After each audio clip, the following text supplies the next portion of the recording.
ప్రశాంత్ కిషోర్ దేశ రాజకీయాల్లో ఇప్పుడు ఈ పేరు ఒక సంచలనం. తలపండిన రాజకీయ మేధావులు సాధించలేనిది ఆయన సాధించారు.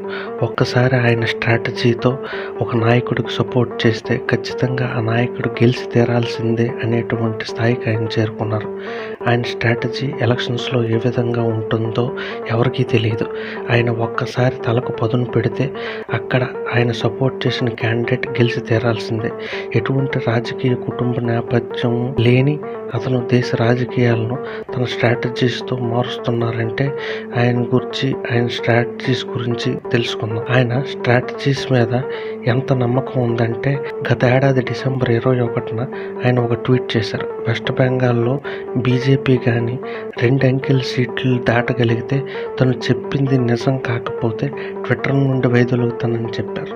ఇప్పుడు ప్రశాంత్ కిషోర్ గారి గురించి తెలుసుకుందాం. ప్రశాంత్ కిషోర్ గారు 1977లో బీహార్ రాష్ట్రంలో రోహ్తస్ జిల్లాలో జన్మించారు. ఆయన తండ్రి శ్రీకాంత్ పాండే ఒక డాక్టర్. రాజకీయాలకు సంబంధం లేకుండా ఆయన జీవితం మొదలైంది. తర్వాత యునైటెడ్ నేషన్స్లో పబ్లిక్ హెల్త్లో ప్రశాంత్ కిషోర్ 8 సంవత్సరాల పాటు పనిచేశారు. ఆ తర్వాత 2013లో ప్రశాంత్ కిషోర్ గారు సిటిజన్స్ ఫర్ అకౌంటబుల్ గవర్నెన్స్ అనేటువంటి ఒక సంస్థను ప్రారంభించారు. అది ఆయన మొదటి పొలిటికల్ ఎంట్రీ. చాలా వరకు మనకు తెలియని విషయం ఏంటంటే పీకే గారి స్ట్రాటజీలో social media, digital data management, digital advertisement పాత్ర చాలా ఎక్కువగా ఉంటుంది. అదే ఆయన గెలుపు మంత్రం కూడా. కాకపోతే ఆయన స్ట్రాటజీతో పాటు అప్పటి నాయకుల చరిస్మా కూడా తోడవుతుందని స్వయంగా ఒక ఇంటర్వ్యూలో ఆయనే చెప్పారు. 2014 జనరల్ ఎలక్షన్ సమయానికి దేశం మొత్తం కాంగ్రెస్ గవర్నమెంట్ అంటే ఒక అపనమ్మకం ఏర్పడింది. అది పీకే స్ట్రాటజీతో మోడీ గవర్నమెంట్ విజయానికి దోహదపడింది. అలాగే 2019లో ఆంధ్రప్రదేశ్లో జరిగిన అసెంబ్లీ ఎలక్షన్స్లో వైఎస్ జగన్మోహన్ రెడ్డి గారి చరిస్మాతో పాటు పాత గవర్నమెంట్ వైఫల్యాలు, ఆయన పాదయాత్రతో పాటు ప్రశాంత్ కిషోర్ గారి స్ట్రాటజీ వైఎస్ఆర్ కాంగ్రెస్ పార్టీ అధికారం చేజిక్కించుకోవడానికి ఎంతగానో ఉపయోగపడింది. ప్రశాంత్ కిషోర్ గారి స్ట్రాటజీలో ముఖ్య భాగం ఒక నాయకుడిని జనం మనిషి అని గుర్తించేలా చేయడం, ఒక నాయకుడిని డైరెక్ట్గా ప్రజల్లోకి వెళ్ళేలా చేయడం, ప్రజల నోట్లో ఆ నాయకుడి పేరుని మా ముఖ్యమంత్రి ఇతరుని అనేలా చేయటం ఆయన స్ట్రాటజీలో ఎంతో ముఖ్యమైనది. ముఖ్యంగా నాయకులకి ఎలక్షన్స్ టైంలో ఆయన ఇచ్చే స్లోగన్స్ కానీ ప్రోగ్రామ్స్ కానీ జనం గుండెల్లోకి వెళ్ళేలా చేస్తాయనే చెప్పాలి. అవి ఏమిటో ఇప్పుడు మనం చూద్దాం. 2014లో మోడీ కోసం ఆయన చేయించిన ర్యాలీతో పాటు చాయ్ పే చర్చ అనే కార్యక్రమం జనం గుండెల్లోకి బాగా వెళ్ళింది. అలాగే ఎక్కడ బీజేపీ కార్యకర్తల నోట మనం విన్నా ఆప్కి బార్ మోడీ సర్కార్ అనే నినాదం, ఘర్ ఘర్ మోడీ అనే నినాదం జనంలోకి బాగా చేరాయని చెప్పాలి. అలాగే 2015 విషయానికి వస్తే బీహార్లో నితీష్ గారి ప్రభుత్వం ఏర్పాటులో ఆయన స్ట్రాటజీ ఎంతగానో ఉపయోగపడింది.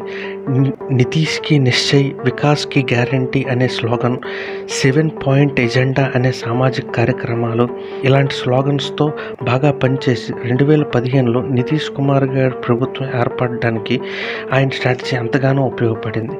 అలాగే 2017లో పంజాబ్ ఎలక్షన్స్లో coffee with captain Amarender Singh జనాల్లోకి దూసుకెళ్ళింది.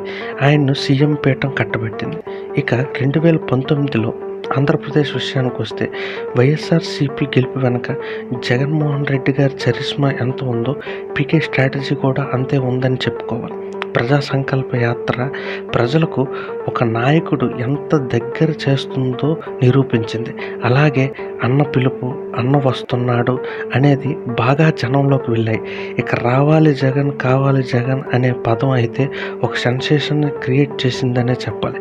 2019 ఎలక్షన్స్లో రావాలి జగన్, కావాలి జగన్ అనే పదం ఓట్ల సునామీని సృష్టించింది. నవరత్నాలు జనంకి అర్థమయ్యేలా చెప్పడం ఆయన స్ట్రాటజీస్లో ఒక భాగం అనే చెప్పాలి.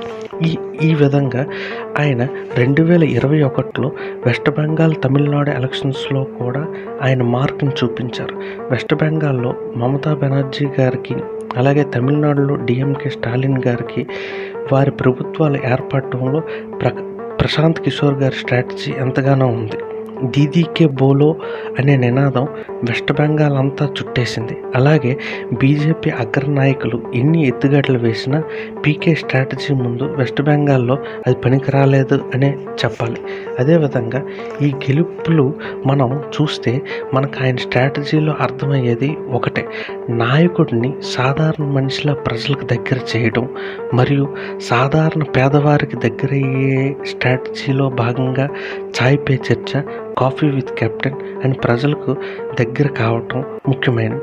అలాగే ఆంధ్రప్రదేశ్లో నవరత్నాల గురించి వివరించేలా చేయటం, ఈ నాయకుల్ని ముఖ్యమంత్రి పీఠాలపై కూర్చునేటట్టు చేసి, అలాగే మొబైల్స్, ఇంటర్నెట్ ద్వారా నాయకుడు ఏ విధమైనటువంటి పరిపాలన చేయబోతున్నాడో సాధారణ ప్రజలకి అర్థమయ్యేలా చేర్పించడం ప్రశాంత్ కిషోర్ గారి స్ట్రాటజీలో ముఖ్యమైనది. ఈ విధంగా పీకే గారు విభిన్న స్ట్రాటజీస్తో నాయకులు వాళ్ళ చరిష్మాతో పాటు వాళ్ళ నాయకత్వ లక్షణాలతో పాటు ఈయన స్ట్రాటజీస్ని కూడగలిపి అధికార పీఠాన్ని చేజిక్కించుకునేలా చేస్తున్నారు.